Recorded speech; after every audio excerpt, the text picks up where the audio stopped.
Hi, everyone. Thanks for joining us today for the Spotlight Lecture Series. I'm Rachel Harkness, and I'm the Programming Manager here at the library. And I'm delighted to be hosting Richard Ford and Bill Roorbach today at our Spotlight Lecture Series to talk about Richard's book, Sorry for Your Trouble, which was published last fall. So Richard Ford is joining us from East Boothbay today. He's the author of 8 novels, including The Sports Writer and Independence Day. He is the winner of the Prix Femina in France, the 2019 Library of Congress Prize for American Fiction, and the Princess of Asturias Award in Spain. He is also the author of the New York Times bestseller, Canada. Sorry for Your Trouble is his 8-story collection. Others include the bestseller, Let Me Be Frank with You, Rock Springs, and Multitude of Sins. Bill Roorbach's newest book is The Girl of the Lake, a collection of stories from Algonquin, which was longlisted for the 2017 Story Prize and finalist for the Maine Literary Award in Fiction in 2017. Also from Algonquin are the novels The Remedy for Love, a finalist for the 2015 Kirkus Prize, and the best-selling Life Among Giants, which won a Maine Literary Award in 2012. And his next novel, coming out, Lucky Turtle, which was delayed but now due out in 2021. His first book of stories, Big Bend, won the Flannery O'Connor Prize in 2000 and the title story, an O. Henry Award. He is joining us from Scarborough. Thanks to both of you for being here, and I'll let you take it from here, Bill. Wonderful. Thanks, Rachel. Thanks, everyone, for turning up. It's so great to be at a library. Brown bag. What is this? Coffee, I guess. I don't know why you have events during nap time, but I'm doing my best. This is such a great. When Lewis Robinson was doing your job there for a minute, Rachel, while you were away, and when he suggested this to me, I was so excited because as a grad student in the mid '80s, two of the books that were informing all our discussions, I still have the old copies. You know, Frank Bascom's first appearance in Sports Writer was, you know, on the tip of everyone's tongue. And these stories in Rock Springs, I'm a big story person. I love reading them. I love making them. I love trying to understand why they still capture us and why they come back in these kind of waves through the culture. Richard's one of the great practitioners, and reading the stories in Sorry for Your Trouble.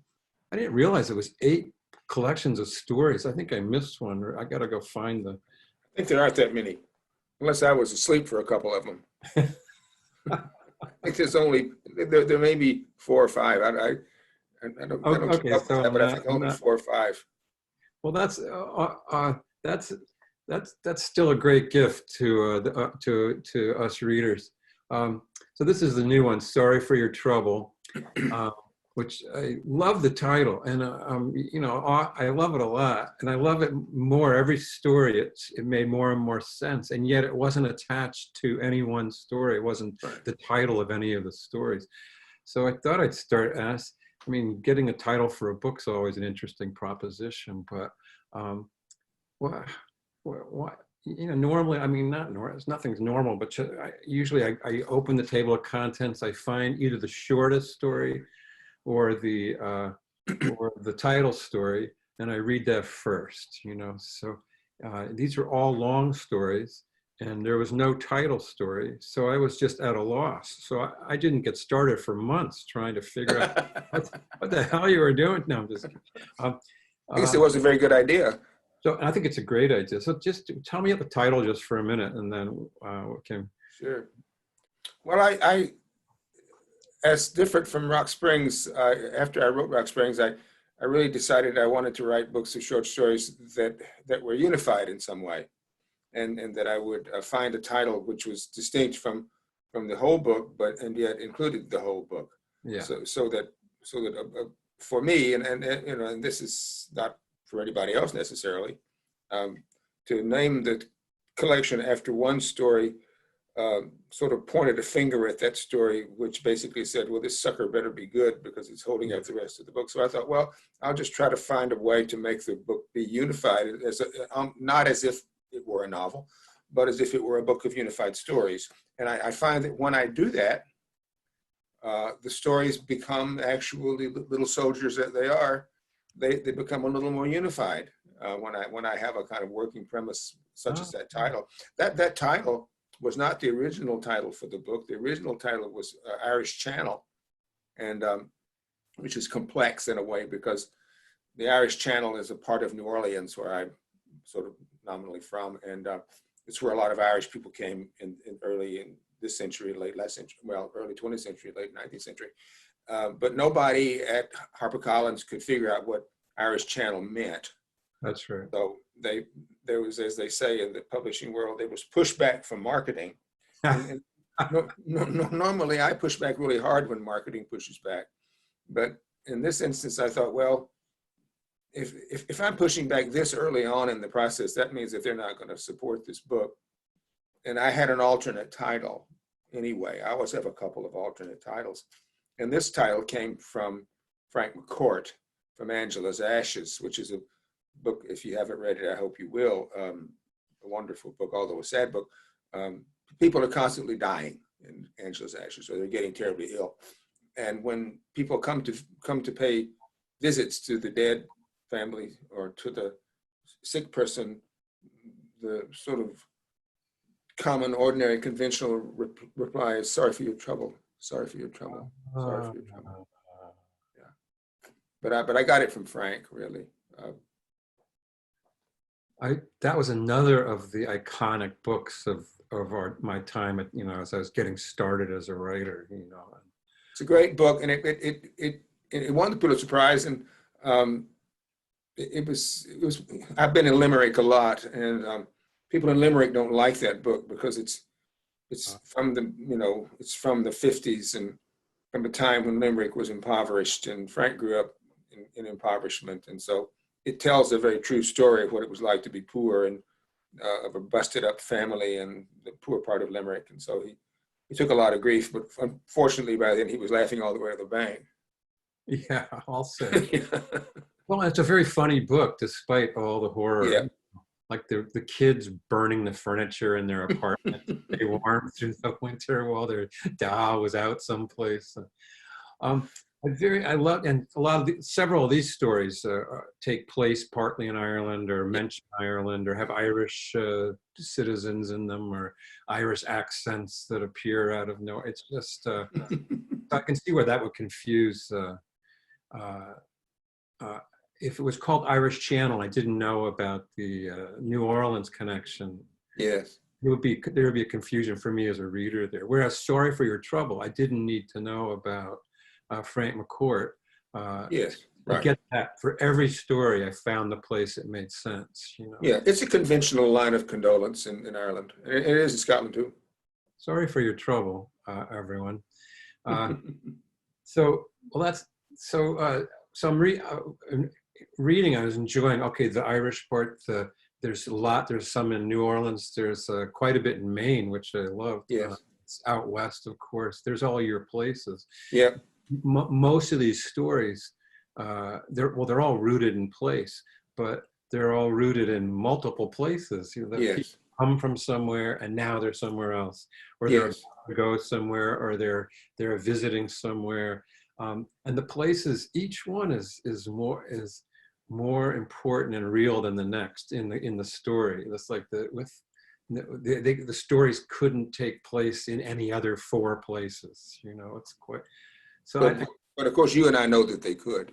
You and I, being artificers by nature, know that we could have made that story that's set in Seattle actually take place in Mexico City if we wanted to. We can make that happen. That's. Hope we make it better when we do that. If we make it better, it's worth doing. I had an NFL player in one of my books, and everyone's like, "How did you know all that stuff?" So I would just say, "Oh yeah, I used to." Just leave it ellipsis and let them think whatever they want, because the rest of the sentence would be, "Oh, I just got on Google," And, yeah. And the that's what I was thinking. I had a line in my notebook the other day about the sort of different ways in which women and men now in the early part of a relationship begin to relate. And my line in my notebook, and it goes as well for women as it goes for men, that men no longer have charming, wonderful things that they can tell to women that they couldn't ever know, but that this man tells them, because there's nothing that can't be known anymore. I can't tell you what a solenoid is, for instance. You could just go right to Google and find what a solenoid is. So I've lost that advantage. And you can get checked up on too. Yes, you can. Especially if the woman's a mechanic, you know. Yeah, she very well might be. And she very well might be. So each of your people has some kind of job, or they've done stuff. I just love. So these stories felt really big and full and rich. I love how in what's the name of the story? I wrote down here. Second Language is the last story in the collection.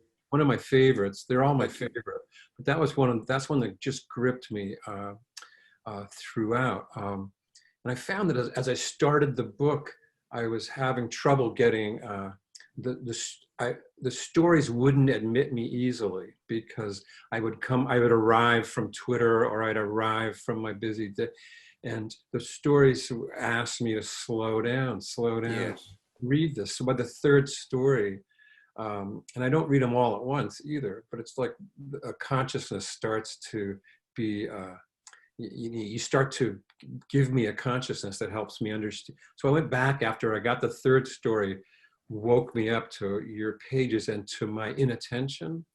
And then I took myself back to the first story and was deeply rewarded by. Well, you just put your finger on why I'm not rich, Bill. Because if my stories won't admit you easily, and you have to read 3 before you wake up, I think, well, hell, I need to be in another line of work. And that's our times too. And I know, people like to say, well, stories are back because of this lack of attention. I go, no, that you still need the attention for even a short story, you know. So anyway, I'm dyslexic, and so I read very slowly, and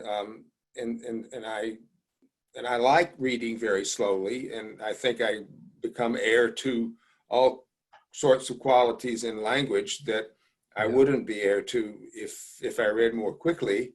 And I also retain a lot.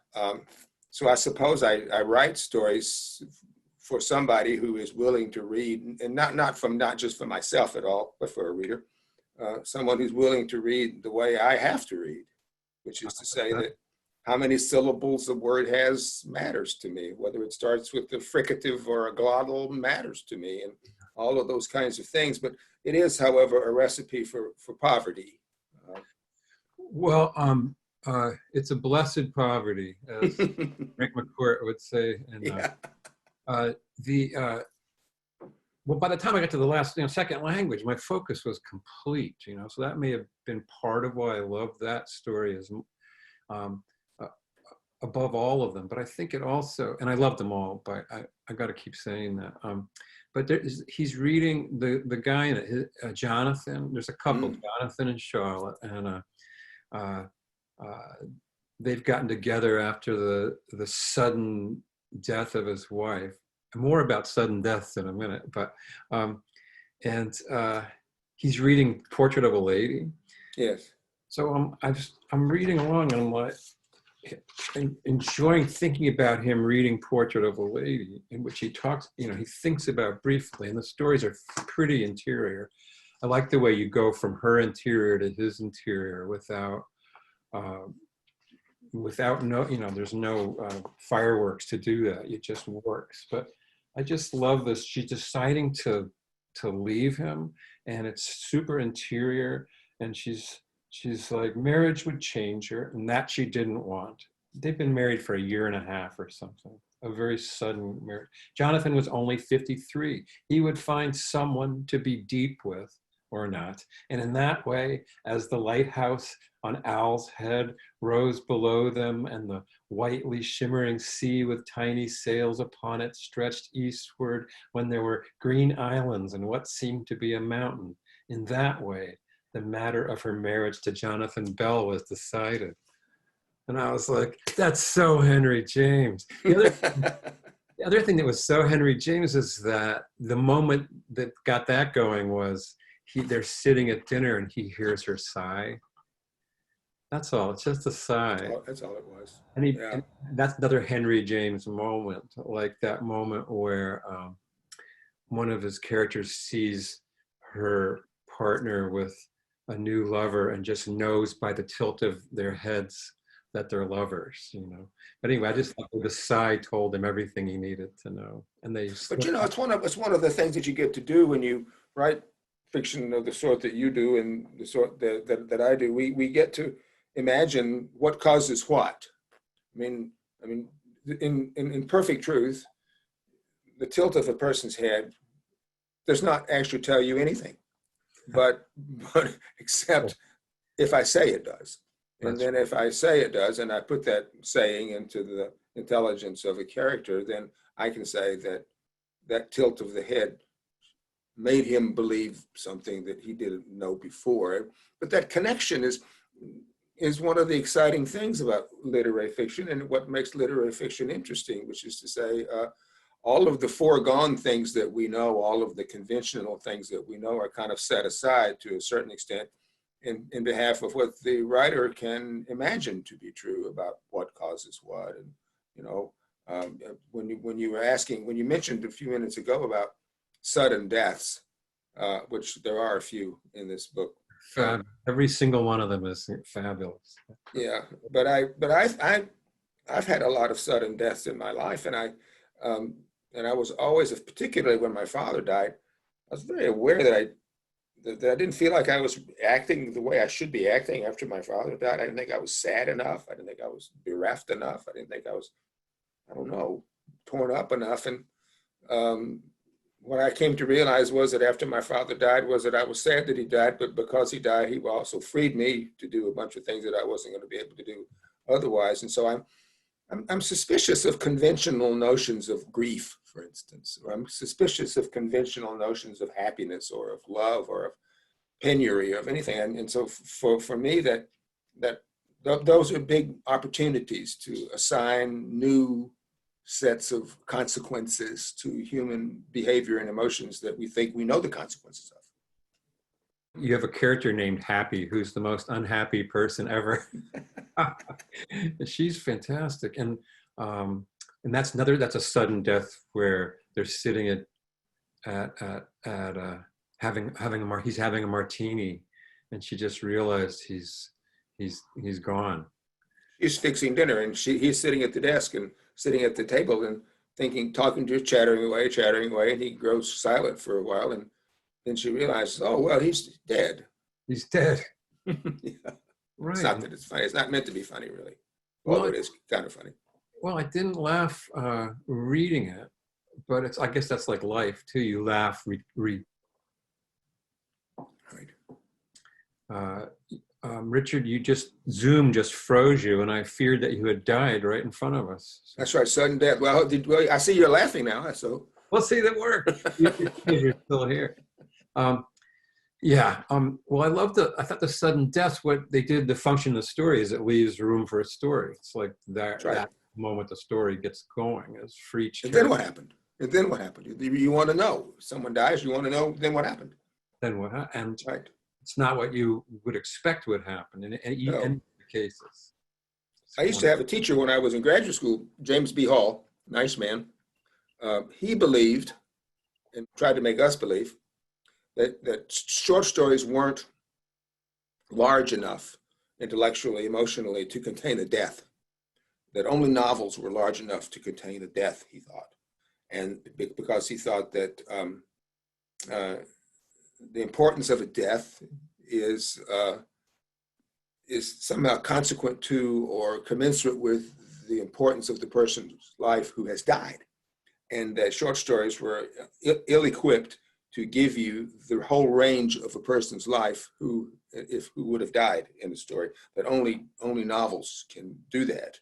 But it's like all of those little chestnuts that you learn in graduate school. They need to be doubted.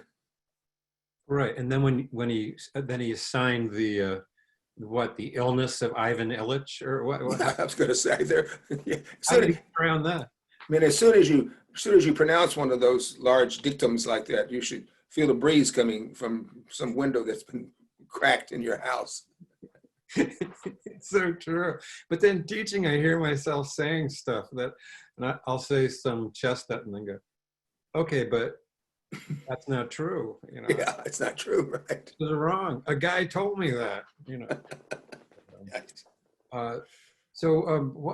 Where, how do you, okay, how do you approach a story? I mean, your stories are so full, like almost any of them, actually any of them could be it filled out, it could be a novel, it seems to me. There's plenty of story there for a novel, and yet they wouldn't be the same thing as a novel. No. Very different. So they only work the way they work. But I love the density of life that you get in, the interiority of the past. Everyone's got a past. They've got a dog. They've got the, you know, there's a whole life there. They've got places, not just places are, but places, all the places. They've got dead parents. They've got, you know, ex-spouses. They've got, but it's all in a story. Get all that in, yeah. I think I'm natively, if I'm natively anything as a writer, I'm probably natively a novelist. And so I like those big old baggy things and love them, in fact. And I probably never would have started writing stories at all if I didn't find myself hanging around back in the late 70s and early 80s with Ray Carver and Toby Wolfe and Ann Beattie and Tim O'Brien and Laurie Moore and all these people. And they were having the best time because they were writing their stories and they were getting published in the New Yorker, and then they were going out and giving wonderful readings and making a lot of, you know, friends and sometimes money and going to interesting places. And I thought, well, shit, I'm writing these novels and I'm not going anywhere. Nobody wants me to come, you know, to Princeton and read a part of a novel. At least they didn't then. So I started writing stories because of my pals who were having this wonderful life and writing these stories, which they made seem very easy. I mean, they weren't any easier than anybody else's stories to write, but Carver's stories looked like they just sort of fell out of his brain onto the page. Yeah. And Ann's the same. Ann's a spectacular story writer. And so I think probably when I started writing stories, my main challenge was to sort of quit being a novelist and start being a story writer. And so I probably brought to bear on writing stories some of the same values for, well, I don't want to say density, but fullness. Fullness is good, yeah. That I would bring to a novel. I mean, my way of writing stories is the same way I write novels, only fewer of them, which is to say, to collect a bunch of raw material. Yes. And use the old rule of Ruskin's, which is that composition is the arrangement of unequal things. And so I just take all these unequal things and I jam them all together and try to make them make sense. And the difference between stories and novels is, and you know this from writing both, novels are short and stories are long, and that's about it. That's right. That's exactly right. Novels are short and stories are long. That's true. Was Rock Springs your first book of stories? Yes, it was. It was published in 1987. And they're a very different style than what we've grown to in Sorry for Your Trouble. I mean, but everybody has all kinds of voices in her or his head. I mean, you just have to think about how you speak with a different vocabulary when you talk to your doctor, or when you speak to your priest, or when you speak to the grocer, or when you speak to all of the different people that you speak to every day. You use different grammar, you use different diction, and those kinds of differences that we practice when we speak to other people are the same kinds of differences that we can practice in writing stories. So none of us has really, as far as I'm concerned, one voice. We have lots of voices. And I think, you know, some of us are more chameleon than others, you know, like I turn into who I'm talking to, which causes trouble. Like talking to some guy from Brooklyn, he goes, "You making fun of me?" I'm like, "No, I'm not making fun of you." Well, the girl of the lake, though, is a very, very multi-voiced book of stories. I mean, thanks. Somebody told me once about my stories. They said, if I read a book of stories of yours and I can't tell who wrote it, and I always think, good. That's good. Good. I'm not trying to write stories to a template, you know. That's right. And there's no template in these. There are the people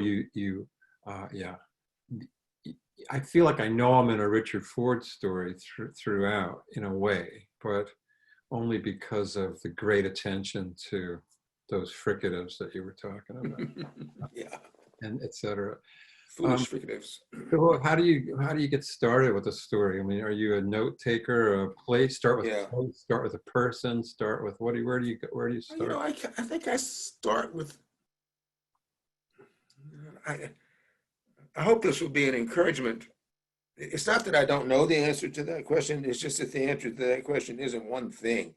That's right. You could, to make it be one thing, I would have to say, well, I, I start with the notion that I want to write a story, and I don't want to write a novel, and I don't want to write a sestina, and I don't want to write a novella. I want to write a story, so I know what its basic arc will be. 5,000 to 8,000 words, maybe. But then I just go into my notebook and look in my notebook for things that say this should be in a story. You should put this in a story. And then if I collect enough of those things that I think should be in a story, given that I know I have time to write a story and perhaps not time to write a novel, then all you have to do is sort of exercise the right economy. When in a novel you would think to yourself, I'm going to write this sucker to the end of this page.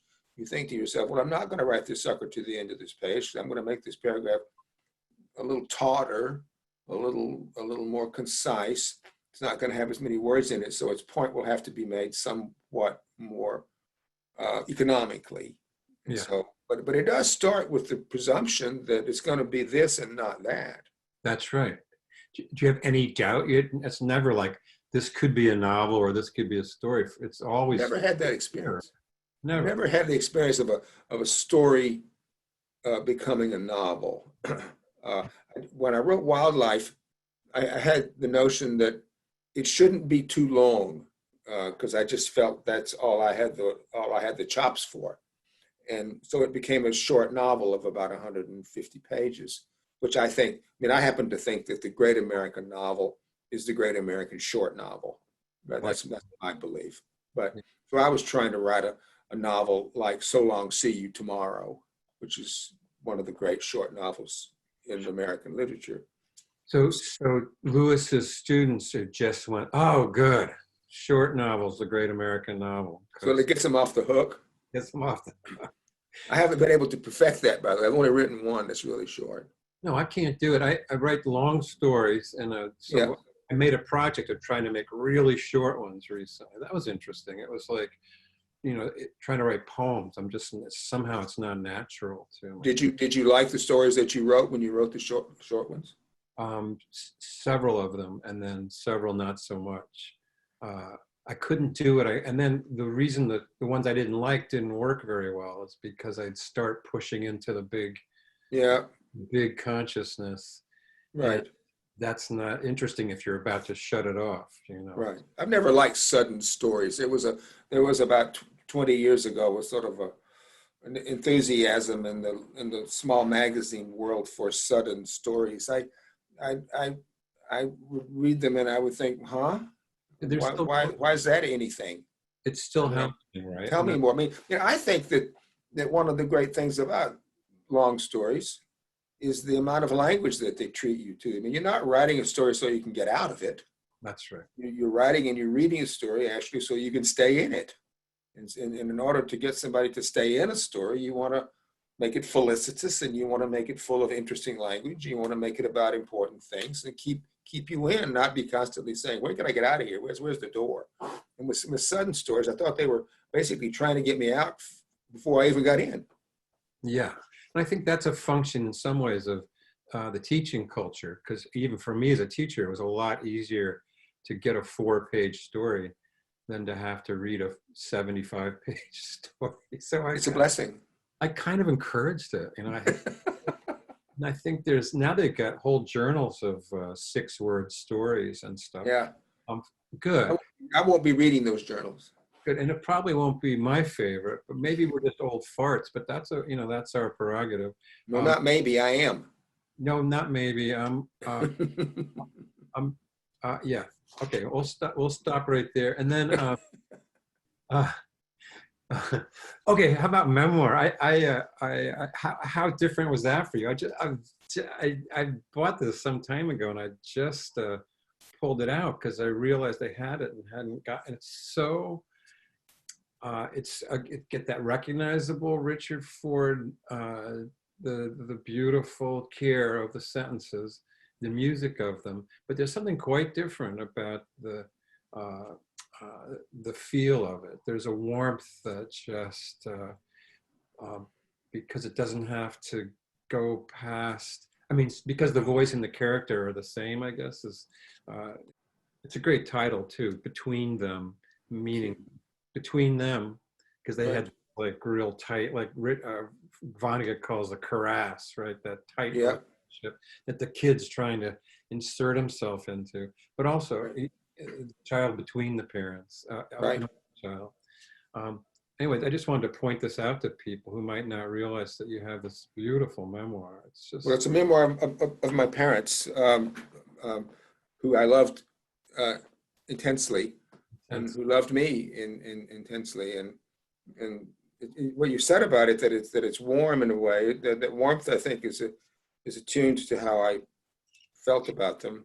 And but, it also goes to the difference between writing a memoir, which is factual, at least as I conceive it, and a piece of fiction, which is fabricated and imaginative.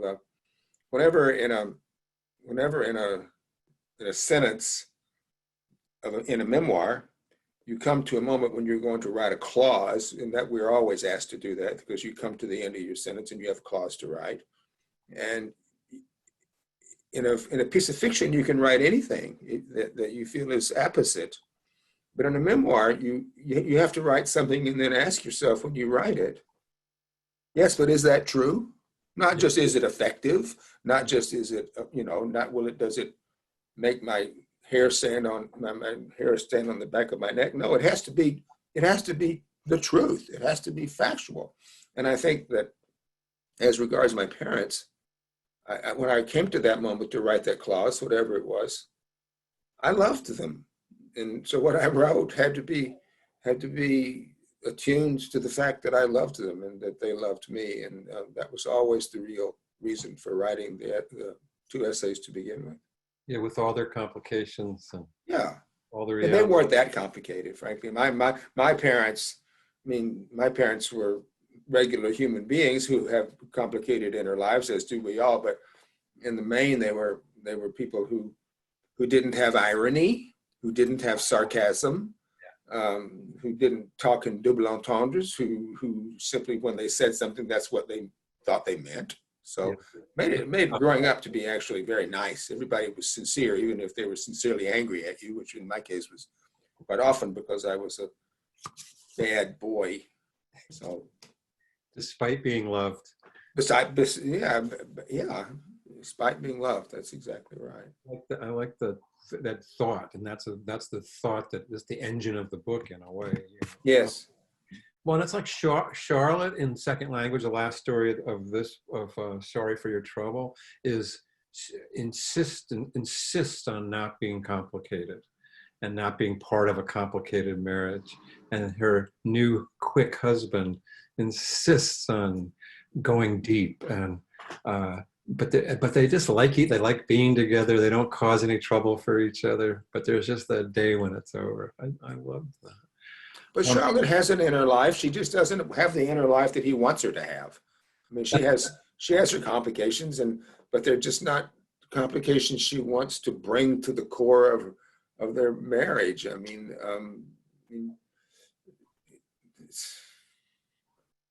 I don't know why I was writing about that. It just seemed to me to be what was in my brain at the time about how people are constantly, particularly in cliched terms, trying to, let another person inside yourself, all that kind of malarkey. When actually a lot of people are really happy not to have that done to them at all, or to do that to someone else. They like you, they love you, they adore you, but they don't want you in their brain all the time. So, and then after they split up, she a little gets allowed into her. Yeah. more complicated. Now there's room for him to come in. Anyway, another great death is her mother's death. Gosh, there's so many good ones in the book. I don't want to focus on just the one story. Are you interested in reading a little bit from any? I can, if I don't have to read too long, because I think it's probably stressful for people hearing someone. Okay. I mean, I think I'll read you just the beginning of Displaced. It's not so typical of the book, but it's because it's in the first person. But most of these stories are not in the first person; they're in the third, which was my reason for wanting to write these stories as I did. I realized at my late age that I didn't think I knew how to write in the third person very well, and I was looking around at my heroes who wrote in the third person extremely well. Yes. Jim Salter and Updike and Ian Beattie and Alice, my God. So I thought, no, you have to take about 10 years out of your life and you're going to have to learn to write in the third person properly, which is to say what they call the close third. And so I think I did do that. That was kind of my sort of my inner journey in writing this book. I wanted to learn to write in the third person to teach myself how to do it. But this story, Displaced, is only in the first, which a monkey can do. It's killer how you got the third person. Well, I worked really hard at it. Because I really couldn't. It's like learning how to bend a note on the harmonica. Yeah. I couldn't get to the point where I could make the third person imitate the first. I was constantly feeling like when I was writing in the third person that I was at arm's length from everybody. And then I was reading these wonderful stories of Alice's, and Alice just inhabits the third person in a way that it's just beyond imagination. Free and direct style. Free and direct style, just like what James Wood says. That's a great book, by the way, for anybody who's listening. James Wood's book, How Fiction Works. And he's got a wonderful chapter on free and direct discourse. And that is the lead in to learning how to write in the third person, which nobody when I was young ever taught me. They just thought, well, you do that. But I didn't do that. People drifted into it via James Joyce and stuff, but there's older models that I'm hearing in you too, which is like Elizabeth Bowen and yes, big time. Hearing The House in Paris. The House in Paris is one of the great novels ever. Okay. Yeah. Go back to your reading, and I'm sorry to interrupt, but I think that's something about the third person. It's the most crucial understanding for a writer now to develop. And I don't believe at all that you didn't have it before, because you did. But well, I could do it. But I remember one time Tom Jenks, a guy who used to edit my stories at the New Yorker, and then became a kind of a freelance fiction teacher out in San Francisco. We ultimately, as often happens with editors, we ended up not getting along very well, and sort of natural course. But he said one time, and I read it, he said, until you can write in the third person, you're not really fully a writer. Of course, that's a teacher telling you this. He couldn't do it in the Coons age, But but I thought, well, it was stuck at the back of my brain, which was, well, can you do that? Whether you think that's horseshit or not, can you do that? And I thought, well, not really well enough for a long time, but I don't know. You get to be old and you can still learn stuff. You can still use your great heroes to teach you things. You're saying you're still growing. That's brilliant. Yeah, you better be. Why are you keeping on doing this? Otherwise, you should just be watching Netflix. Which is a great way to learn storytelling too. Yeah, it is. Just turn off the sound and watch the images go by. As we all know, as screenwriters, you and I, nobody really needs what we do. We're just a diversion to the images. Yeah, to the beautiful actors. All right, let's hear. This is Displaced. Your voices. When your father dies and you are only 16, many things change. School life changes. You are now the boy whose father is missing. People feel sorry for you, but they also devalue you, even resent you for what you're not sure.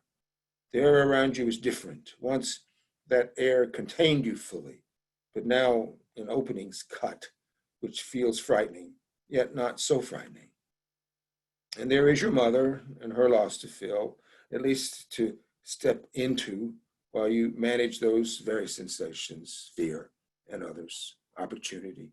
And always there is the fact of your father, whom you love or loved, and whose life has quickly become only about its end, much of the rest quickly fading. So you are alone in a way that is so many-sided. There is not a word for it. Attempts to find the word leave you confused, since that confusion is not altogether unwanted or unliked. Try to find the word. That's the beginning of Displaced. I love hearing it in your human voice as well as the voice on the page, which Read it in a duck voice if you'd like me to. can we do the duck voice now? What about performing? Do you like, I mean, you can't do it now. I find I'm missing it. Do you like doing readings, being the public Richard Ford, or would you rather hide out, or what's your? It's a mixed blessing, but it is a blessing, I think. It's a blessing to be able to do it because you get to meet readers, and that's where what I do and what readers do who happen not to be writers, that's where we meet. We're all readers. And so to go and meet readers in bookstores or in libraries, as now, is a great privilege. I mean, most of the great literature that I've read in my life and would write if I could have at their core the insistence that we are more alike than we are unalike.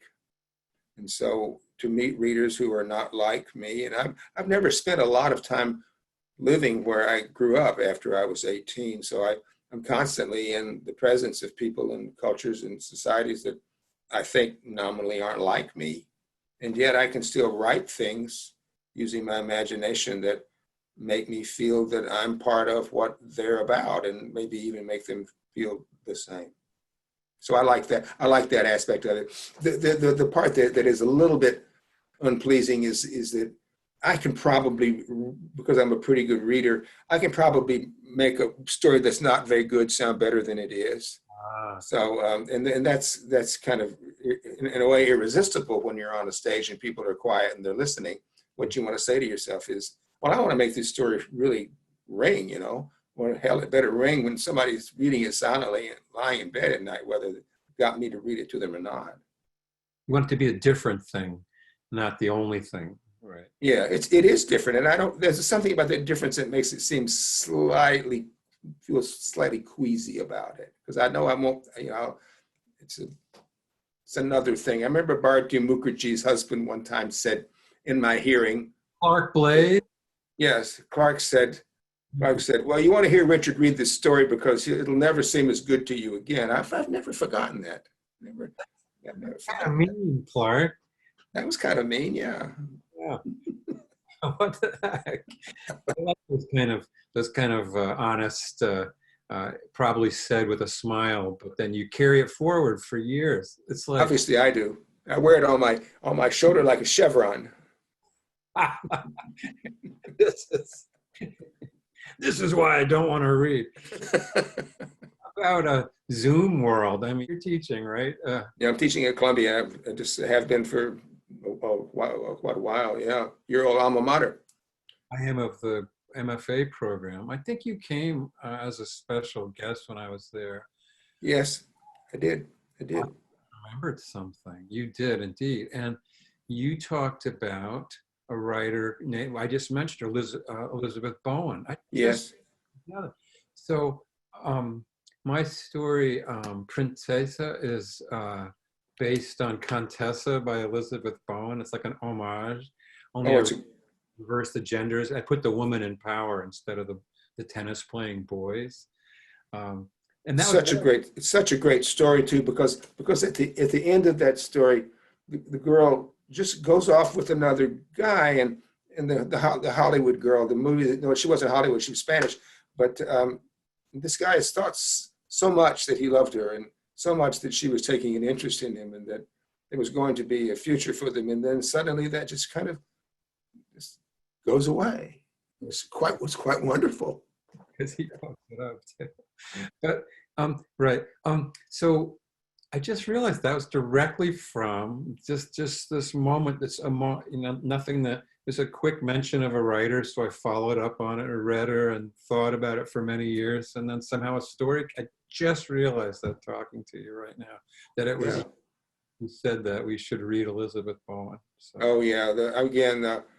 Yeah. The Last September and The House in Paris. Those are just exquisite books. And a good story writer herself as well too. She was a great friend of Eudora's, and Eudora actually. This is how I know about Elizabeth Bowen, because I was a great friend of Eudora's, Eudora Welty, and they were very close lady friends in the 50s and 40s. Yeah. Well, we've all learned so much from Eudora from studying those stories, but also the amazing book of advice, right? Well, oh my God. What was the context of your? Are you from Jackson? Where did you grow up? Was that just the character? I grew up 2 blocks away from her. Yeah, that's right. 2 blocks away from Eudora, and in the latter part of her life, by which I mean the last, say, 10 years of her life, I was her literary executor. Interesting. I was, although there wasn't much to do. She was one of the funniest human beings God ever made, and just mirthful, just deeply mirthful. She saw humor everywhere. And when I was finally her literary editor, literary executor, I said to her, I said, no, listen, you tell me if there's anything that you do or don't want. She said, I hate to be pulling strings from the other side, she said.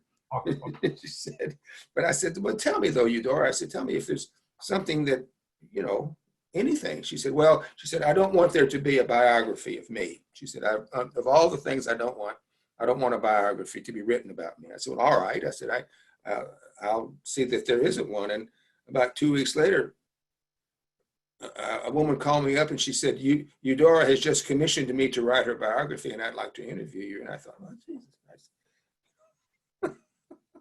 No, really? Yeah. Suzanne Mars, and it's quite a wonderful biography too of Eudora. Yeah, I better look at that too. It is. It's good. It's good. Well, here we are coming to the last 10 minutes of our talk here at the library. Rachel, did you have any questions? We did. We got a few questions. Yeah, I'll just ask them one at a time. From Evan to Richard.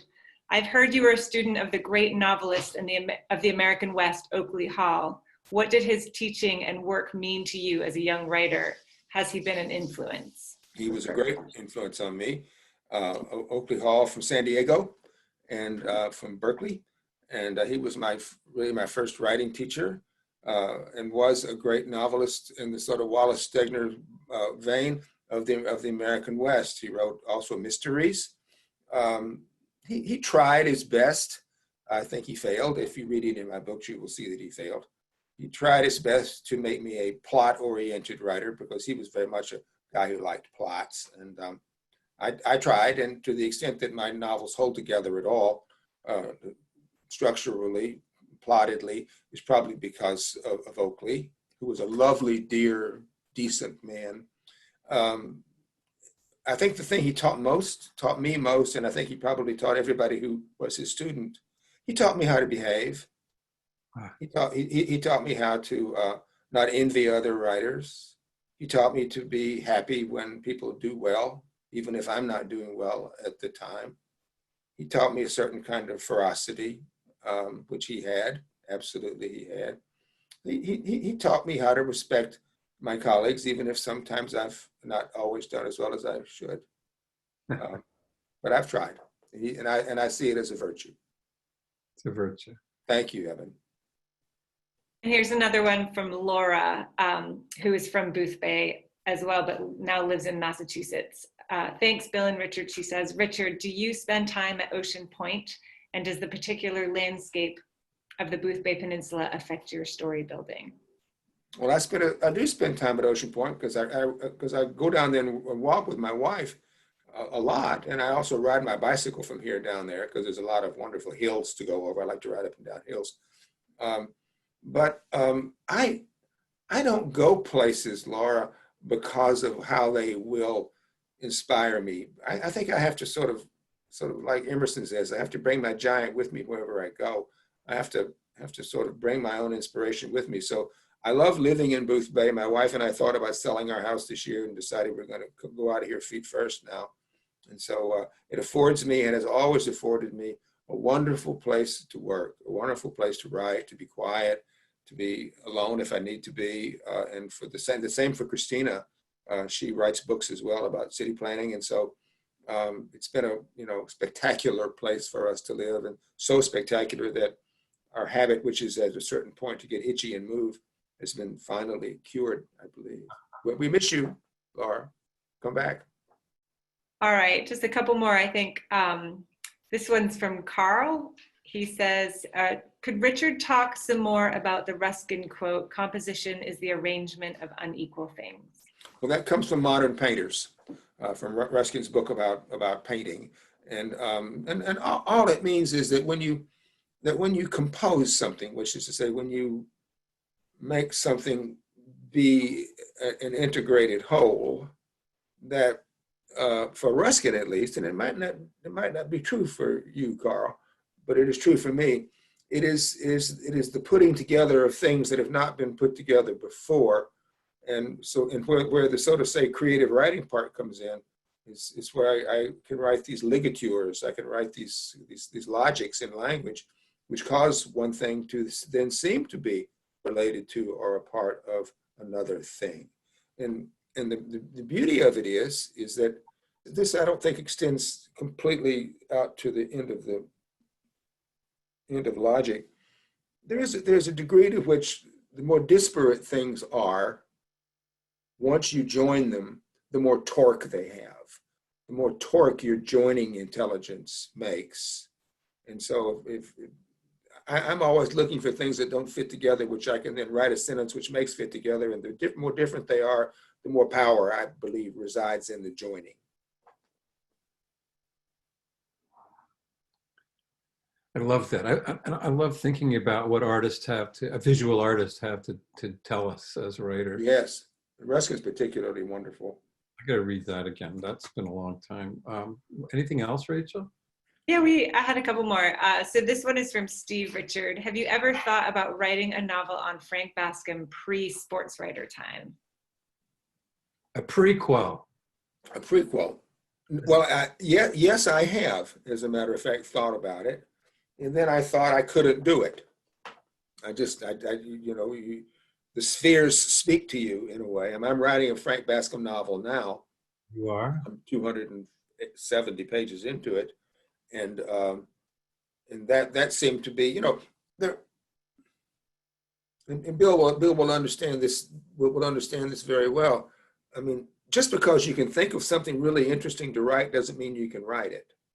And I can't tell you what that little marker is, that little signal is in material that you have at your fingertips that makes you able to deal with it or not deal with it. But I think one of the things that writers learn as they get mature, they get a little bit more adept at what they can do and what they can't, which is, of course, narrowing. I mean, Barry Hannah never did that, for instance, I don't think. But for me, I get a sense of the material. If it's got a kind of suppleness to it. It's got a kind of pliability to it, so that I could think to myself, gee, what I need to do is write a novel when Frank Baskin was 25. But so I just think to myself, I can't. I can say it, but I know I can't do it. But one of the wonderful advantages is writing in the first person with present tense verbs. Is that you can get all that stuff in there anyway if you want to. Yeah. Because present tense verbs can accommodate past tense verbs. So how old is Frank now? In the 75. Happens to be 75. I wish I was 75. I know, those are the good old days. Not there yet, but so we got we got quite a few writers in the audience here. I wondered if you had any thoughts for how to keep going during these rugged times, which may seem more rugged to some than others, but. Well, everybody's life is different, you know, and most advice is only good for yourself. But Donald Hall, who was my teacher at Michigan, I am blessed with wonderful teachers, Doctorow, Galway Connell, Donald Hall. But Donald used to say to me when I was writing the first novel I ever wrote back in 1973, 74, he said, "Your work will save you."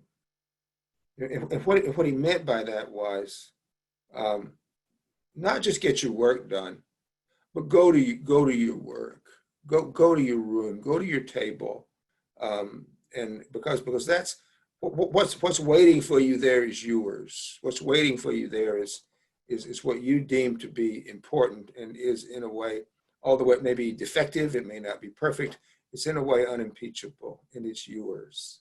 And so that's what I would say has always got me through lean times or hard times, which is to think that my work will save me, because it is in my work, given how I feel about it, which is that I'm trying to do the most important thing in the world I can possibly do. When I can go to my desk and try to do that, certain kinds of things just are more tolerable. That's a great place to end. I want to thank you and thank everyone. Oh, gee, thank you. Thank the library. Thank you, Rachel. Thanks, Louis, for dreaming this up. Yeah. And support the library, you guys. Just because we can't go there now, don't forget it. Don't forget it. It's waiting there. It's waiting there for us. Thank you, Richard. And thanks to both of you for being here today. It was a really lovely conversation, and we really appreciate it. I loved it. Thanks a lot. Thanks, Bill. Thanks. Thank you. It was great to see you. Great to see everybody, and I'll see you around. See you soon. Bye. Bye.